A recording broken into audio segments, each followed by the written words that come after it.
Hey there, Leo! Welcome new subscribers! My name is Yan. Welcome dito sa ating mga returning tambayers. Thank you sa inyong walang sawang love and support for me. At kung hindi nyo pa na-subscribe po other channel, link is down below sa ating description box. So if interesado, just click that link. At pag makapunta na kayo doon, makikita ninyo may mga ina-upload din tayo na collective readings dyan. Every day, that's for all signs. Kaya kahit anumang zodiac sign, pwedeng makinig at manood doon. Basta just take only what resonates. At yun nga, wala tayong gender dito, Leo. So, babae, lalaki, LGBT, lahat ay welcome. Pwede rin pong iswitch yung mga rules dahil possible talaga magkapalit-palit kasi general reading ito.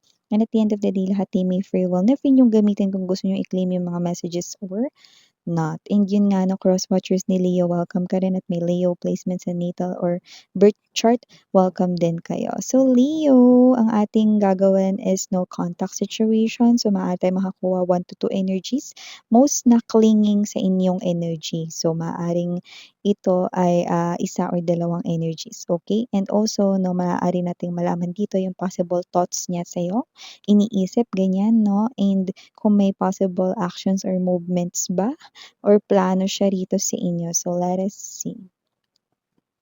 Archangel Michael, thank you so much. Together with the angel guides, can we get messages right here for the no contact situation for my Leo people? Archangel Michael, thank you so much. Angel guides, thank you so much. Any messages, informations related with the contact situation for this individual connecting with Leo? Possible movements, actions, meron po ba? Possible plans, thoughts na gustong sabihin? Can you please show me?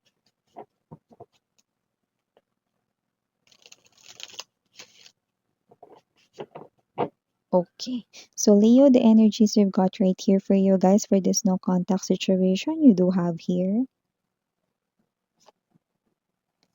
the King of Mirrors.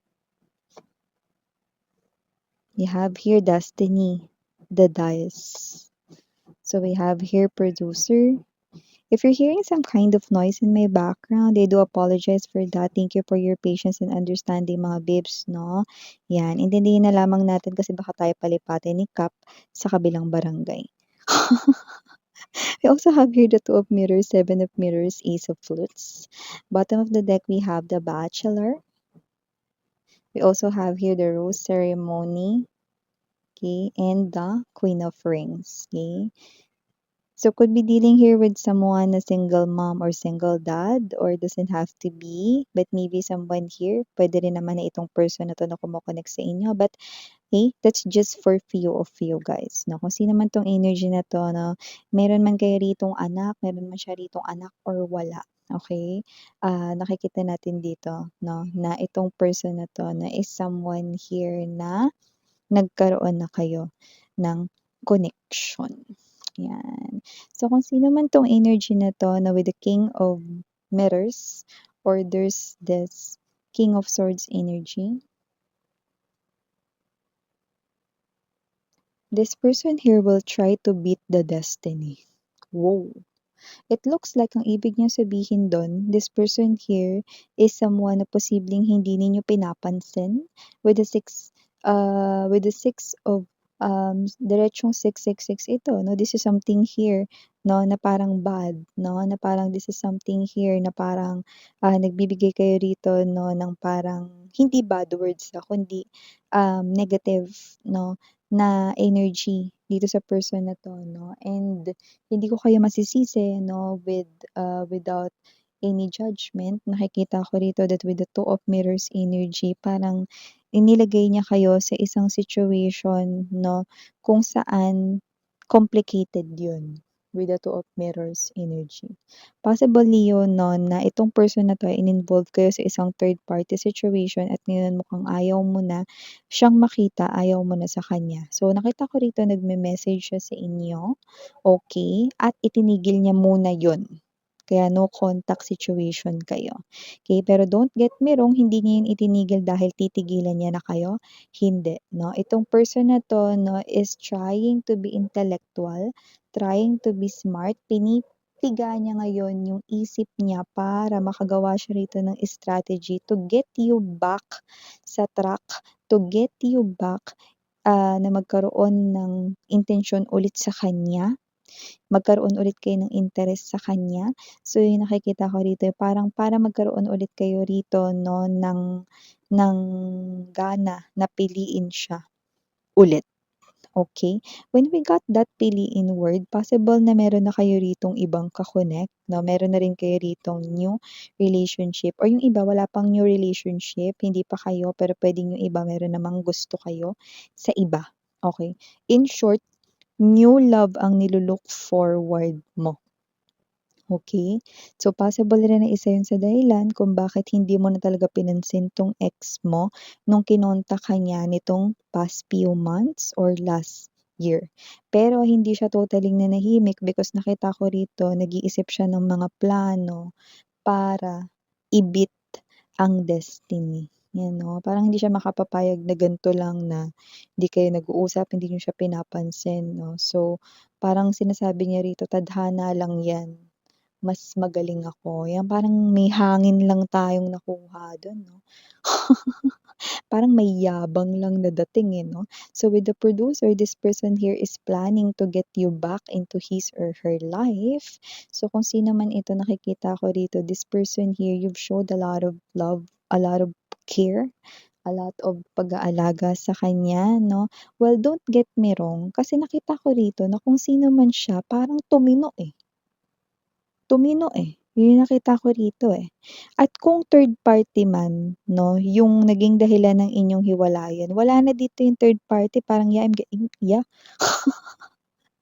We just heard walis 'no, maaaring nawalis niya yung third party or nawalis niya rito yung witch, yan 'no, o yung mangkukulam na pumagitna sa inyong connection 'no, kaya kayo rito nagkahiwalay. So, wala na sa eksena yung witch 'no, wala na sa eksena rito, nawalis niya na 'no. Kaya kung sino man 'tong energy na 'to, nakita ko rito na gagawin niya rito ang lahat 'no, kahit kalabanin niya pa raw dito yung tadhana, magkabalikan lang kayo ulit 'no. So, matinding pagsisisi ang nararamdaman nito 'no, at pinagsisisihan niya na napagsalitaan niya kayo rito ng hindi maganda. May sinasabi siyang gano'n, okey? So, parang siya ito na kung meron mang nanliligaw sa inyo, wag niyo na muna daw sagutin. Parang gano'n yung energy niya rito, parang wag mo muna 'yan sagutin, 'yan 'no. Bigyan mo rin ako ng pagkakataon na patunayan sa'yo na ako ay nagbago na. 'Yan, so may gano'n siyang klase ng energy. Pero siyempre nasa sa'yo 'yan, kung paniniwalaan mo siya. Pero kung tatanungin mo ko, kaya nga sinabi ko sa inyo parang tumino, eh, 'no. Pero wala pa siya do'n sa full cycle na as in 100% matino na siya. Pero ginagawan niya ng paraan, 'yun yung nakita ko rito. Wala, hindi ko rin nakita yung third party, parang nawalis na nga. Kaya kung sino man 'tong energy na 'to 'no, this person here, seryoso siya rito. Kasi lumalabas rin 'no, that with this lunchbox, okey, nakita ko rito na this time gusto niya ng i-nurture or alagaan yung connection ninyo 'no. So sana bigyan mo pa siya ng isang opportunity at ituturing niya ito na parang gold, okey, parang golden opportunity, okey, like hanban man 'no, like isang isang pagkakataon na lang. 'Pag sinayang ko ito, eh, talagang totally i-shut mo na yung door mo sa'kin, parang gano'n siya rito. Definitely your ex almost gives me the vibe that he or she is begging for your, forgiveness 'no, and begging for this another chance 'no. So kung may ka-connect ka man ngayon 'no, parang gusto niya na i-drop mo 'yan, yung pagsagot mo sa tao na 'yan 'no, or kung meron ka mang bagong ka-connect ngayon, gusto niya is piliin mo siya over that person. Medyo may pagka-selfish lang yung datingan dun 'no. Well, kung sino man siya 'no, yun kasi lumalabas sa energy niya rito. Pero pagdating dun sa parang energy ng pagbabago, yes meron. May ginagawa siya. Hindi pa nga lang siya as in, fully complete 'no, or tapos dun sa pagbabago na yun, pero gumagawa siya rito ng paraan 'no. Pero yun nga 'no, parang ang energy niya may pagka mahangin 'no, parang kaya tayong tangayin. Pero kung sino man siya, yes, tumitino, may nagbabago sa energy niya, okey? So, nasa inyo 'yan 'no, kung siya ay e-entertainin ninyo ulit or hindi 'no. Pero nakita ko iniwasan niyo siya rito. So, i-me-message pa rin kayo nito, mm. okey? Yung iba ime-message kayo nito na kung hindi ngayong, ah, linggo na ito, possible niya next week, the earliest 'no, or kung hindi na maaaring sa susunod na buwan, yung earliest. Pero kokontakin talaga kayo niyan, mm.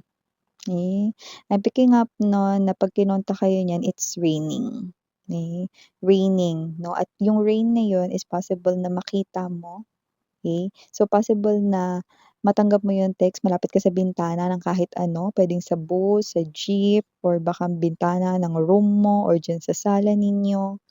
Yan, okay, that might be a sign or a clue.